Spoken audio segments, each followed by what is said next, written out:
El siguiente segmento tiene contenido o opinión. La entrevista en A Primera Hora. Analizamos los hechos del momento junto a sus protagonistas. 7:40 en la mañana. Gracias por la sintonía, gracias por la interacción, gracias por los comentarios, amable audiencia que nos acompaña cada mañana aquí en A Primera Hora. A ver, hemos sido críticos y lo mencionamos en la primera parte de este espacio, en la parte de la opinión, sobre estos errores de técnica legislativa, de técnica jurídica, inentendibles para una función del Estado, la función legislativa. He dado mi posición muy personal, con base en la experiencia que uno tiene también en la situación legislativa. No soy abogado especializado en temas legislativos, pero sí he tenido la posibilidad de conocer los temas legislativos durante más de 2 décadas. Y a mi modo de ver, lo que hizo la Asamblea Nacional el 30 de diciembre es inconstitucional. Creo que no tenía atribuciones para tomar la resolución que tomó el 30 de diciembre, como lo hizo al menos. Creo que por errores de cálculo de la propio Parlamento ecuatoriano, la Asamblea ya no tenía nada que hacer con el veto parcial del Ejecutivo al proyecto de reforma tributaria, y lo lógico era esperar al 13 de enero que finalice el plazo para que el 14 se disponga la publicación de la ley tributaria con el veto del Ejecutivo por el Ministerio de la Ley. Punto de vista personal que lo he expresado públicamente en este espacio y también en mis redes sociales.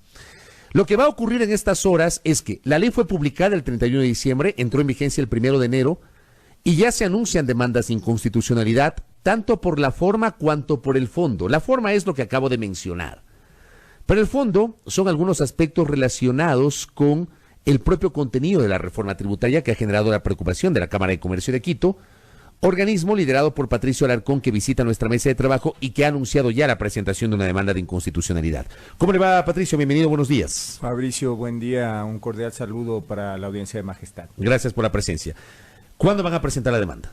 Mira, estamos trabajando con algunos constitucionalistas, mantendremos algunas reuniones en el transcurso de la semana y espero que para la próxima semana podremos ya presentar ya la demanda de inconstitucionalidad. Y yo tampoco soy constitucionalista, pero... Hay que leer nomás la Constitución. Pues. Pero lo que nos preocupa a nosotros, lo que nos concierne a nosotros como sector productivo, es que se mantenga la seguridad jurídica en el país o promover la seguridad jurídica del país para que pueda seguir llegando la inversión, para darle seguridad a nuestros agremiados, específicamente las empresas o personas naturales extranjeras. ¿Y qué es lo que se pretende hacer con esta ley?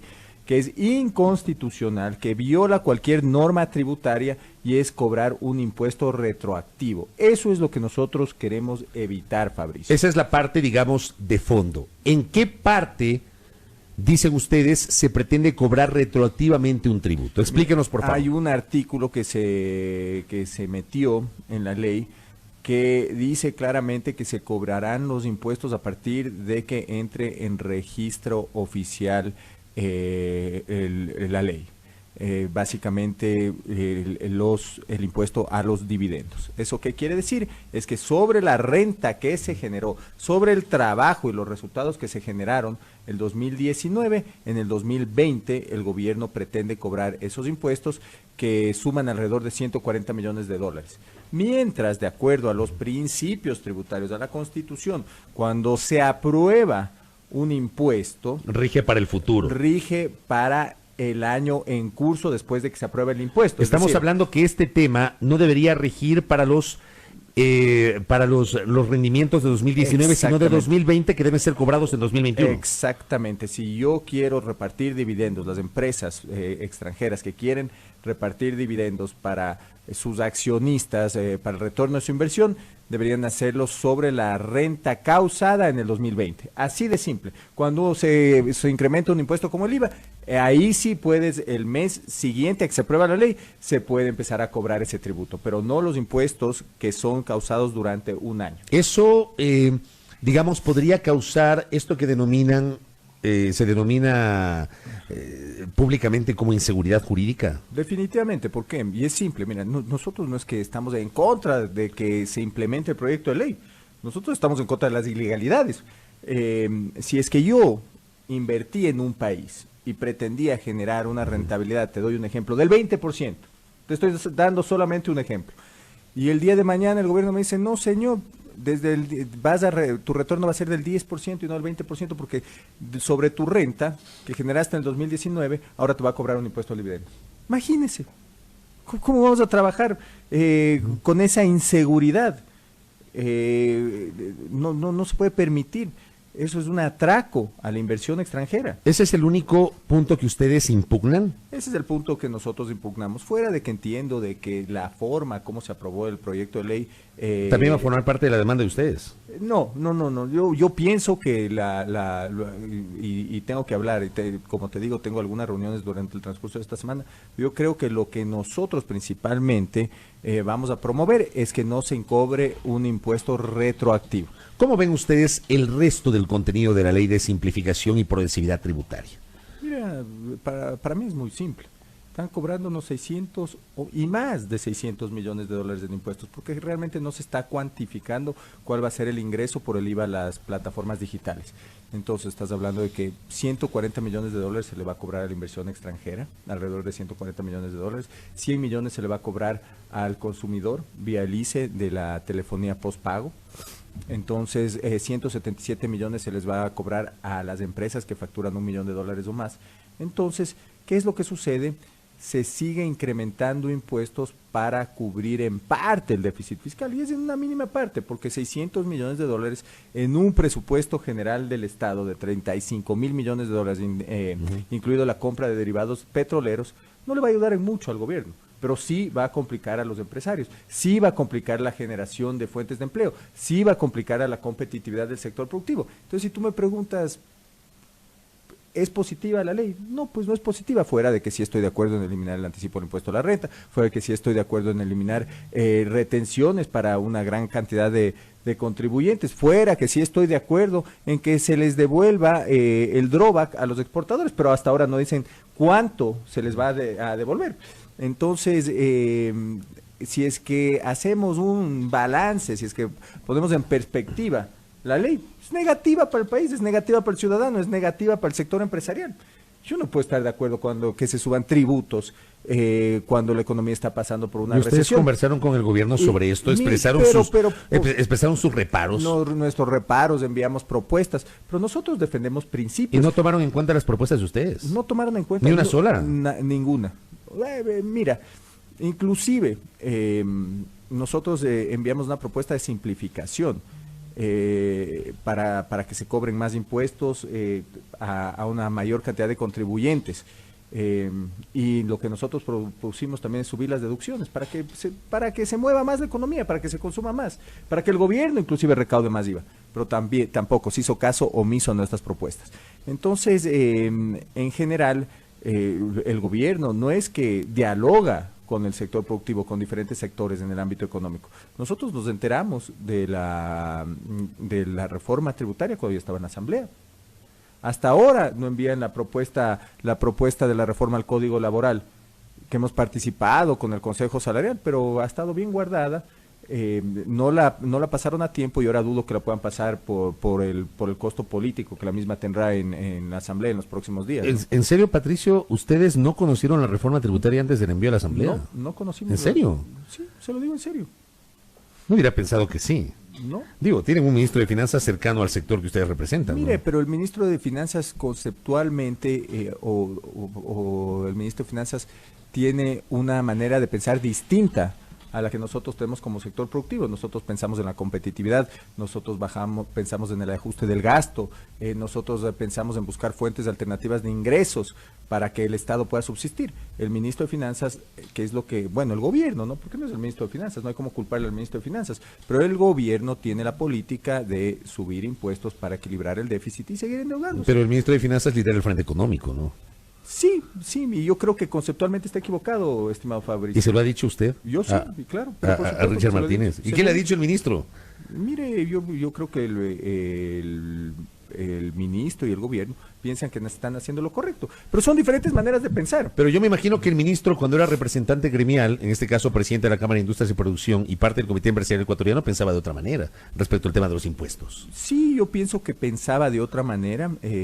Hablaba de competitividad, hablaba de bajar el gasto, hablaba de alternativas para que el gobierno pueda obtener ingresos, pero llegó al ministerio y llegó a ver la situación del gobierno y básicamente tiene una manera de pensar diferente. Creo que porque una cosa es con guitarra y otra con violín. No, piensa en la recaudación, creo que piensa en la política, le soy sincero. Están pensando más en hacer política que en tomar las decisiones que tienen que tomar por el bien del país. Percibo una crítica suya al ministro de Finanzas. No es una crítica, mire, estoy siendo muy práctico. Piensa más en la política. Y déjeme decirle una cosa, hay gremios que lo apoyan. Yo soy presidente del comité empresarial, pero ahorita estoy expresándome y voy a plantear la demanda de inconstitucionalidad solo como Cámara de Comercio de Quito, porque yo defiendo principios. ¿Y qué piensan los otros empresarios sobre eso? Mire, el presidente de la Cámara de Industrias está de acuerdo con que se suban impuestos, está de acuerdo con las medidas que toma el gobierno. ¿Por qué? Porque, claro, el ministro estuvo en su cargo, asumo que trabajan juntos, entonces sí, él piensa igual, él cree en subir impuestos, no cree en que hay que defender las ilegalidades que se cometen al tratar de cobrar impuestos retroactivos, pero son diferentes maneras de pensar y nosotros tenemos que respetarlas y tenemos que tratar finalmente de llegar a acuerdos para que durante este año se tomen medidas objetivas para tratar de sacar al país adelante. Podemos decir, y le pregunto a Patricio Alarcón, presidente de la Cámara de Comercio de Quito, que nos visita hoy, ¿la Cámara de Comercio de Quito rompió con el gobierno? No, mire, nosotros nunca vamos a pelearnos en contra de una posición, en contra de alguna manera de pensar. Nosotros somos críticos y no a título personal, pues. En cuanto a las decisiones que se toman, nosotros tenemos que defender a que a nuestros agremiados no se les cobre un impuesto retroactivo. Eso es velar por la seguridad jurídica. Eso no es hacerle oposición al gobierno, no romper con el gobierno. Eso no es romper con el gobierno, eso es oponerse a que no se cometa una ilegalidad y se cobre un impuesto retroactivo, básicamente. ¿A usted qué le pareció, ya que hablamos justamente de las relaciones con el gobierno? Además, le voy a decir una cosa. Yo estoy, yo creo que la mayoría de ecuatorianos, usted tal vez no va a estar de acuerdo en lo que le voy a decir. A ver. Pero yo estoy agradecido con el presidente Moreno. ¿Por qué? Porque nos libró del modelo del socialismo del siglo XXI, que se venía implementando en el Ecuador. Nos devolvió la libertad de expresión, la independencia de las... Lo de la libertad de expresión le puedo asegurar que es relativo. De las instituciones. Muy relativo. Pueden haber ciertos personajes en general que tienen su propia agenda, pero el presidente en general es un hombre tolerante, un hombre que llamó a una consulta popular, devolvió la independencia a las instituciones del Estado y ¿sabe qué? Creo que en el ámbito económico específicamente están equivocados. No han tomado las decisiones que han tenido que tomar, pero yo creo que todos los ecuatorianos tenemos que estar sumamente agradecidos, específicamente con el presidente Moreno, que se pudo haber asesorado después mejor, eso es otra cosa. Tal vez el presidente, hablando de tolerancia, no varios de sus funcionarios, eso puede sobre ser. la libertad de expresión, eso tiene matices. Oiga, y a propósito de lo que dice, yo en lo personal, como periodista y ciudadano, yo sí quiero un país que tenga un mínimo de justicia social. Por supuesto. No sé si usted quiere lo mismo. Pero no es que yo quiero, eso es para eso totalmente necesario. También. El modelo tiene que cambiar. ¿Y sabe qué? La única ¿Hacia manera, dónde debe ir el momento? ¿Hacia dónde debe ir el modelo para garantizar esa justicia social? La justicia social está en generar fuentes de trabajo para los más pobres, ¿ya? Para que puedan cambiar su nivel de vida, para que puedan educar a sus hijos, para que puedan tener una vivienda digna, para que puedan tener educación. 2 años y medio después del gobierno del presidente Moreno, ¿vamos en esa línea o no, Patricio? No, lamentablemente no, porque no se han generado fuentes de trabajo, los niveles de empleo inadecuado han crecido, el nivel de desempleo ha crecido. ¿Y por qué? Porque no han dado el giro necesario en cuanto al modelo económico. Pero mire, la única manera de sacar al país de la pobreza es trabajando con el sector productivo para generar fuentes de empleo, para sacar a los ciudadanos de la pobreza. ¿Cuándo va a generar el sector productivo fuentes de empleo? Cuando tenga la facilidad de hacerlo. Que tenemos unas cifras, ayer estuvo acá Carlos Rabascal y presentó unas cifras espeluznantes respecto del tema del desempleo y del empleo no adecuado. Lo que Carlos Rabascal no comprende, tal vez, y creo que anunció hasta acá su candidatura a la presidencia de la República, imagínense. Lo que no comprende es que todo esto, en parte, es consecuencia a la implementación del modelo que él mismo apoyó, pues. Él fue uno de los alfiles del presidente Correa y ahora pretende de nuevo lanzarse a lanzar su candidatura. ¿Para qué? Pues entonces, mire, ¿qué necesitamos nosotros para poder generar más fuentes de empleo? Vender más. ¿Qué necesitamos nosotros para poder generar más fuentes de empleo? Exportar más, importar más, que llegue más inversión extranjera directa al país. ¿Vio las cifras de inflación del 2019? Pero claro, y eso es consecuencia de que no se mueve la economía. Tenemos inflación negativa porque no se mueve la economía. Exactamente, yo estoy de acuerdo con usted en eso. ¿Y por qué no se mueve la economía? Pues porque no hay plata en la porque no hay plata, no hay circulante. No hay y no hay circulante porque la gente no tiene plata, porque no tiene empleo, Patricio. Exactamente. ¿Y cómo se generan las fuentes de empleo? No por medio del gasto público endeudándonos más. Pero ahí viene el papel de ustedes, del sector empresarial. Pero por supuesto. Pero para generar más empleo hay que bajar el ISD, ser competitivos, hay que ciertamente de una manera en la cual se respeten los derechos de los trabajadores, hacer ciertos cambios en el código laboral, hay que inyectar los fondos de pensiones en el sector productivo para que generen rentabilidad y tengan propiedad los trabajadores, hay que abrir los sectores estratégicos a la administración, ojo, yo no estoy hablando de la venta de activos, a la administración del sector privado, el negocio petrolero, el upstream, el downstream, la distribución, las refinerías, tienen que ser manejadas por el sector privado, si no mire cómo se han robado en peso la refinería de Esmeraldas y no genera utilidad. Tenemos que generar más fuentes de empleo, abriendo la regulación del sector de comunicaciones para que entren más operadoras. Tenemos que entregar a la administración privada hidroeléctricas, la transmisión de electricidad para que bajen los precios para el ciudadano. Tenemos que presionar a la Corte Constitucional para que se pronuncie sobre la consulta previa, por darle un ejemplo, para traer más inversión minera al país. Tienen que entregar, así sea, al valor de sus pasivos, las empresas del Estado que pierden plata, para no seguir metiendo plata. Las remisiones le sirvió al sector empresarial las remisiones.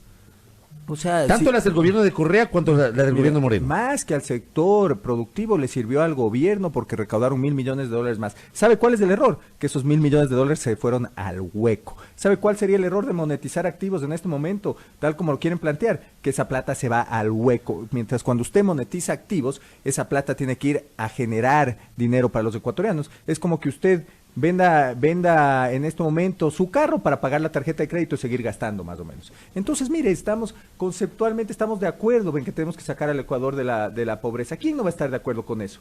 Mientras más consumidores existan, más van a vender las empresas, más justicia social va a haber, pero no es un modelo diferente en cuanto al manejo económico que se está planteando durante este gobierno. Dos cosas finales, Patricio. La primera, ya mismo lo vamos a tener a Mesías Tatamoes del Frente Unitario de los Trabajadores aquí en nuestra mesa de trabajo. El incremento de $6 el salario básico unificado, ¿cómo lo asumieron ustedes como Cámara de Comercio de Quito y como Comité Empresarial Ecuatoriano? ¿Cuál es el problema? Acaban de clavarnos 600 a los empresarios y a los ciudadanos, más de $600 millones más en impuestos. Yo hubiera preferido que parte de ese dinero, en lugar de subir impuestos para que el gobierno siga gastando, se los hubiera trasladado al salario. Eso hubiera sido lo adecuado. Sin embargo, suben impuestos y suben el salario básico unificado sobre la inflación proyectada del próximo año, mientras lo técnico sería proyectar la inflación del próximo año y el salario se hubiese tenido que subir para mantener la competitividad, para mantener las fuentes de empleo en el Ecuador en alrededor de $3.